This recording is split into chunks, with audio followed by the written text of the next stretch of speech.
नमस्कार मित्रांनो, आज आपण आलेलो आहोत सागरेश्वर अभयारण्य पाहण्यासाठी।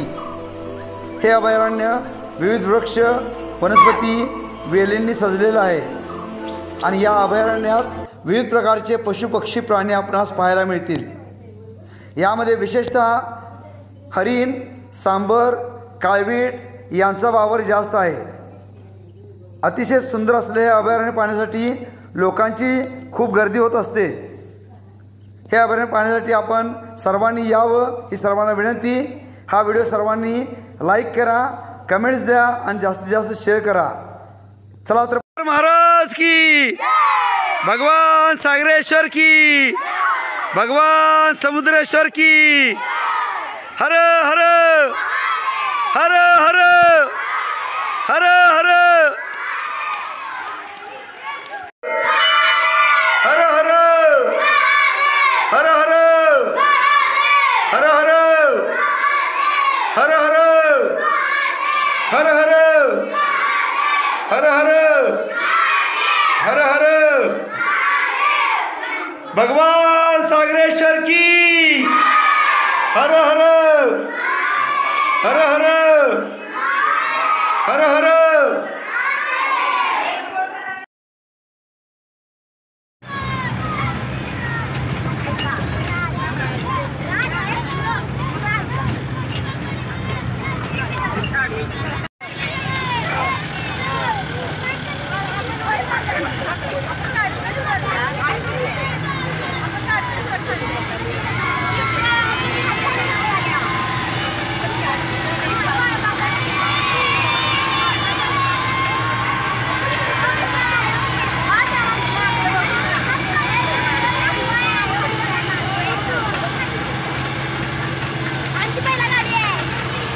इकडे बघा,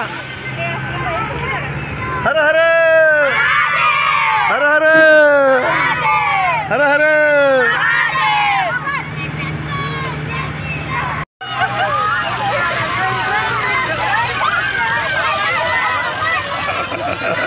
नमस्कार, आज आपण सागरेश्वर वन्यजीव अभयारण्य या ठिकाणी नगर परिषद शाळा क्रमांक 9 या शाळेची सहल घेऊन आलेलो आहोत। यामध्ये आज आपण वेगवेगळ्या प्रकारचे वन्यजीव, त्याचबरोबर हरण, काळवीट अशा प्रकारे वेगवेगळे प्राणी पाहणार आहोत।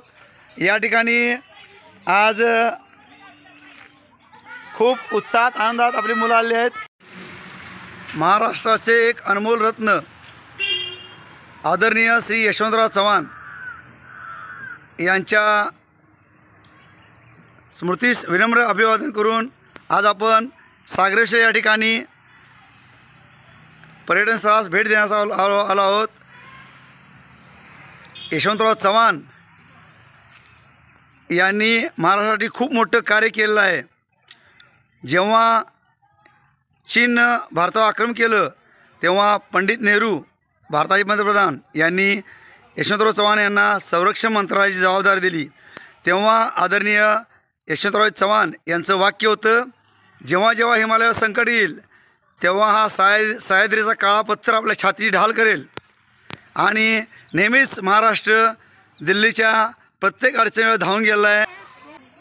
सागरेश्वर अभयारण्याची संपूर्ण माहिती या फलकावर आपल्याला पाहायला मिळेल। दर मंगळवारी अभयारण्य बंद असते आणि या पर्यटकांसाठी ज्या सूचना आहेत त्या या बोर्डवर आपणास पाहायला मिळतील। या काही महत्त्वाच्या सूचना आपणास आज जाताना वाचावी लागतील। आग रोखा, नाहीतर आपल्यावर असं कृत्य घडल्यास आपल्यावर कायदेशीर कारवाई करण्यात येईल। या ठिकाणी सागरेश्वर अभयारण्याचा नकाशा आपल्याला दाखवण्यात आला आहे। बालोद्यान, विश्रामगृह, निसर्गोपचार केंद्र, छत्रीबाग, लिंगेश्वर मंदिर, तपासणी नाका, गणपती मंदिर, मृगविहार, किर्लोस्कर पॉईंट, महानगुंड पॉईंट असे वेगवेगळे पॉईंट या ठिकाणी आपल्याला पाहायला मिळतील।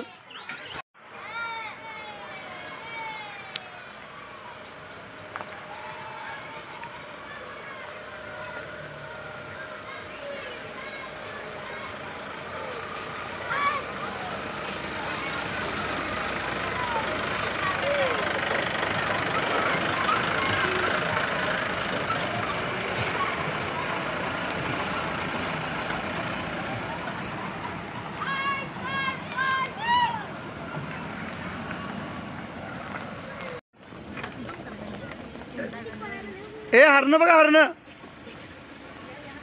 जरा पुढे ए हरण डाव्या त्याला